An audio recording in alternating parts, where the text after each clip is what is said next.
السلام علیکم.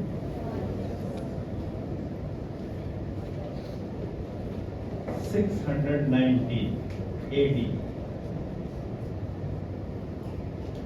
632 AD میں نبی صلی اللہ علیہ وسلم دنیا سے پردہ فرما گئے.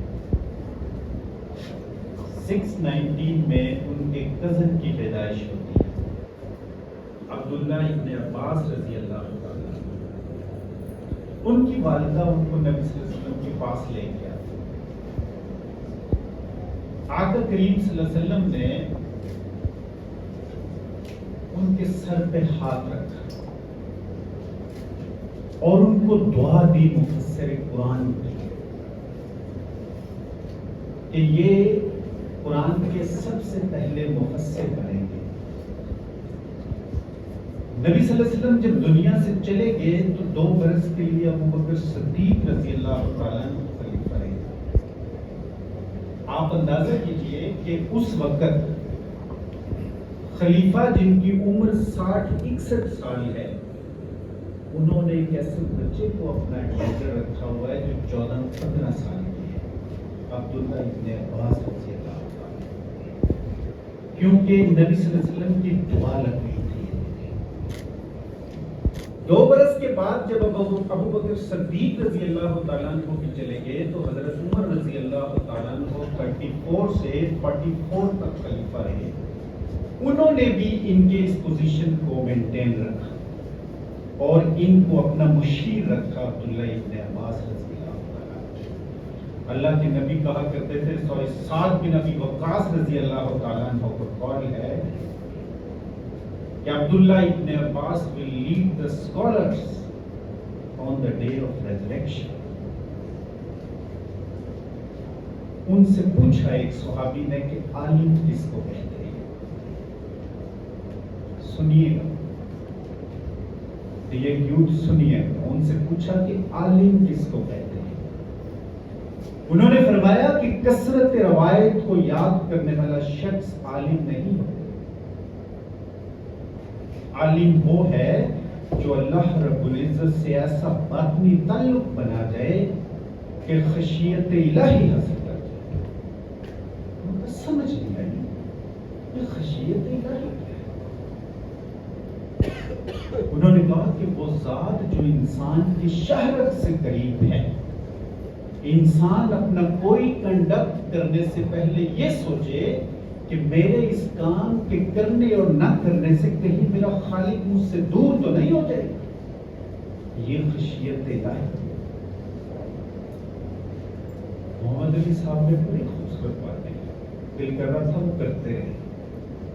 اختلاف بری چیز نہیں ہے.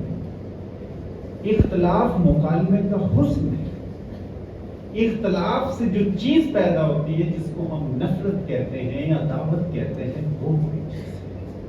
اور وہ اس وقت ہوتی ہے جب ہمارا سیلف اندر سے امپیور رہتا ہے.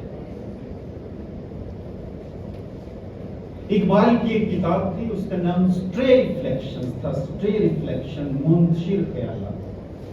اس میں ایک قول ہے، وہ کہتے ہیں کہ for centuries the eastern intellect and heart have been absorbed in a thought, does God exist? کیا خدا ہے؟ وہ کہتے ہیں کہ I propose and raise a question to the eastern mind and intellect and heart, does man exist? کیا انسان exist کرتا ہے؟ انسان ہے. انسان کی تاریخ میں جب انسان نے لکھنا سیکھا تو یہ حضرت عیسیٰ علیہ السلام سے بھی 2200 برس پہلے کی بات ہے. یہ آدم اور حوا کی سٹوری نہیں تھی. ڈیئر یوتھ، یہ ایپک ٹیل آف گلگمش تھی. اینشینٹ میزوپوٹامیا کی سیولائزیشن کے بیس پر تھی. بڑے بڑے جو پوئٹ تھے انہوں نے جو وہاں موجود کنگز ارکس تھے ان کی شان میں قصیدے لکھے اور ان کا بیسک اسپرٹ اور ٹائٹل تھا نو تھا سیلف. اپنے آپ کو جانیے، اپنے آپ کو جانیے. سقراط جب ایتھنز میں موجود تھا تو اس سے بھی 400 سال پہلے، یہ غالباً ہومر کے زمانے کی بات ہے، ڈیلفی کے مندروں پہ لکھا ہوتا تھا نو تھائی سیلف، اپنے آپ کو جانے۔ خدا کا قرآن کا جو کور میسج ہے وہ انسان کو انفرادی سطح سے شروع کر کے اجتماعی سطح پہ لے جاتا ہے۔ اس لیے اقبال کا فلسفہ خود ہی ایک شخص سے شروع ہوتا ہے، خاندان، معاشرہ، ملت اور نیشن سٹیٹ تک لے آتا ہے اور پورے جہان کا احاطہ کر جاتا ہے۔ اقبال جب پی ایچ ڈی کر کے آئے جرمنی سے، 12 لاکھ کر کے آئے انگلینڈ سے، سنی اپنے مرشد سے مکالمہ کر رہے ہیں، کہتے ہیں چشم بینا سے ہے جاری جوئے خون، علم حاضر سے ہے بیزار و ظہور۔ کہتے ہیں جو آج پریزنٹ ایج ہے، اس کا جو علم ہے، اس سے میں اس قدر مایوس ہو گیا ہوں کہ میری آنکھوں سے آنسوؤں کی بجائے خون نکلنا شروع ہو گیا۔ کہتے ہیں پڑھ لیے میں نے علوم شرق و غرب، روح میں باقی ہے ابھی تک درد و کرب۔ کہتا ہے میں نے ایسٹ اور ویسٹ کے علوم تو حاصل کیے، لیکن میرے اندر ایگنی پائی جاتی ہے، still I feel agony in my soul، اضطراب ہے، کیا کروں؟ دیکھیں ایک شعر میں جواب ہے، کہتے علم را برتن زنی مارے ببد، علم را بردل زنی یارے ببد۔ کہتے ہیں کہ یہ جو تم نے ایسٹ اور ویسٹ کا علم لیا ہے، اگر تو اس کو بدن کے کمفرٹ کے لیے، بدن کے سکون اور آسائش کے لیے استعمال کرے گا تو یہ تیرے لیے ناز بن جائے گا، اور اگر اس کو تو روح کے لیے استعمال کرے گا تو یہ تیرا دوست بن جائے گا۔ اب یہ یوتھ کوشچن یہ ہے کہ جب روح کے لیے علم استعمال نہیں ہوتا تو معاشرہ تفریق ہونا شروع ہو جاتا ہے۔ جب علم روح کے لیے استعمال ہوتا ہے تو معاشرہ وحدت اور اجتماعیت کی طرف چلتا ہے۔ ہم بنیادی طور پہ اس علم سے محروم ہو رہے ہیں۔ ہم نے تمام علوم کو صرف بدن کے کمفرٹ اور کمپویت تک سمیٹ دیا ہے، اور ہمارے اندر کا جو ملکوتی وجود ہے، جس کو ڈارون نے کہا کہ شاید یہ انسان بندروں سے پیدا ہوا ہے، ایوالو کر کے اسی کی شکل بنا ہے، ایڈلر نے کچھ کہا، فرائڈ نے کچھ کہا، قرآن نے 4 قسمیں اٹھا کے کہا نہیں، یہ احسن تقسیم ہے۔ دیکھیں اقبال کہتا ہے فطرت نے مجھے بخشے ہیں جوہر ملکوتی، خاکی ہوں مگر خاک سے رکھتا نہیں پیوند، مدت سے ہے آوارہ افلاک میرا فکر، پردے سے اب چاند کی باروں میں نظر بند۔ یا رب یہ جہان گزرا خوب ہے لیکن کیوں خار ہے مردان صفا کیش و ہنرمند۔ اس سب کانٹیننٹ کے اندر ایک استاد تھا، اس نے چاک پکڑا اور ایک بورڈ پہ لکیر کھینچ دی۔ اس نے کہا میرے بیٹوں کوئی ایسا بچہ ہے جو اس لکیر کو مٹائے بغیر چھوٹا کر دے۔ کلاس میں کافی دیر تک خاموشی رہی۔ ان کا مٹائے بھی نہ چھوٹی کر دے لکیر کو، کیسے ممکن ہے؟ ایک بچہ اٹھا، اس نے اس لکیر کے اوپر ایک بڑی لکیر کھینچ دی اور کہا sir your line is no more a big line. بیٹے ہم چھوٹی لکیریں کھینچتے ہیں اور ان لکیروں کو تنقید کر کے مٹانے کی کوشش کرتے ہیں۔ بڑی لکیر اس لیے نہیں کھینچ پاتے کہ ہمارے اندر سے تھاٹ جھگڑی ہوئی ہے۔ یہ آدم ذات 2 طرح سے ہے بچوں، 2 طرح سے۔ ایک اس میں تھاٹ رن کرتی ہے اور اس کی تھاٹ کی پرسوینس میں اس کا کنڈکٹ بنتا ہے۔ اگر اس کے خیال اور کنڈکٹ میں مطابقت آ جائے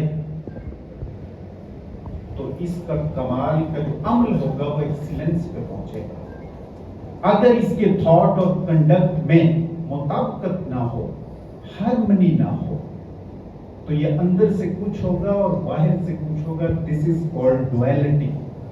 اس کو بیٹے ہپوکریسی کہتے ہیں۔ یہ مطابقت اس صورت میں آتی ہے جب انسان اپنی ذات پہ کام کرتا ہے۔ میرے اندر 5 طرح کے ریفلیکسز لگے ہوئے ہیں، 5 طرح کی ونڈوز لگی ہوئی ہیں: sound, sight, smell, test, touch. آپ ٹیکنالوجی کے بچے ہو سارے، یہ تو باتیں کھل گئی ہیں۔ جو میرے اندر ایک میٹا فزیکل وجود ہے، اس میں بھی 5 طرح کی فیکلٹیز بچوں لگی ہوئی ہیں: یادداشت، گمان، خیال، ذکر اور فکر۔ یہ امام غزالی رحمت اللہ علیہ کے فلسفے میں ملیں گے۔ باہر کی 5 ونڈوز، اندر کی 5 ونڈوز سے جس لائنیج سے ملی ہوتی ہیں، اس لائنیج کو کامن سینس کہتے ہیں۔ جب کوئی شخص اپنی ذات میں گفتگن ہوتا ہے، اس کا ایک ہی پیرامیٹر ہے بچوں، ایک ہی، کہ آپ کی آنکھیں ناپاک مت دیکھیں، کان آپ کے ناپاک مت سنیں، تو آپ کا یہ سپر کمپیوٹر ایکٹیویٹ ہو کے ایکسیلنس پہ جائے گا۔ آپ اپنے مائنڈ کی میٹا فزیکل، سب کانشیس، ان کانشیس فیکلٹیز کو ایکسیس کر جاؤ گے۔ یہ خود آگاہی کی حالت ہے۔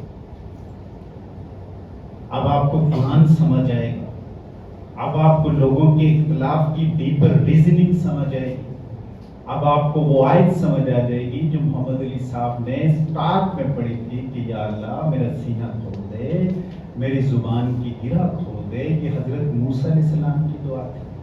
یہ سینے کا کھلنا کیا ہے؟ یہ چیزوں کا گہرا فہم حاصل کرنا ہے۔ امت میں اتحاد کی بات ہو رہی ہے، اس کی ریزننگ کیا ہے ڈویژن کی؟ جب سیکنڈ ورلڈ وار اوور ہوئی تو بیریکیڈز لگے فرسٹ ورلڈ وار کے بعد، اور قومیں بٹ گئی، کیونکہ فرنگی یہ جانتا تھا کہ اگر مسلمانوں کو تقسیم کر دیں گے تو ہم ان کو قابو کر لیں گے۔ اقبال اس بات کو اس وقت سمجھ گئے تھے، کہتے ہیں تفریق کے ملل حکمت فرنگ کا مقصود، اسلام کا مقصود فقط ملت آدم۔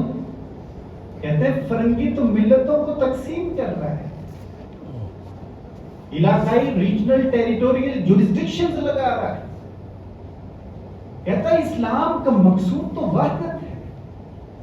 اس وقت لیگ آف نیشنز کا آفس بیٹے جنیوا ہوا کرتا تھا۔ کہتا مکان دیا خاک کے جنیوا کو یہ پیغام، جمعیت آدم، جمعیت اقوام کے جمعیت آدم۔ اقبال تو عالمگیر وحدت کی بات کر رہا ہے، وہ قوموں کو ڈیوائڈ کر کے پھر جا کے ان کو تقسیم کرتا۔ ہم نے اس باریک اسپرٹ کو سمجھنا ہے، نہ صرف اس نے انسانیت کو بانٹا، اس نے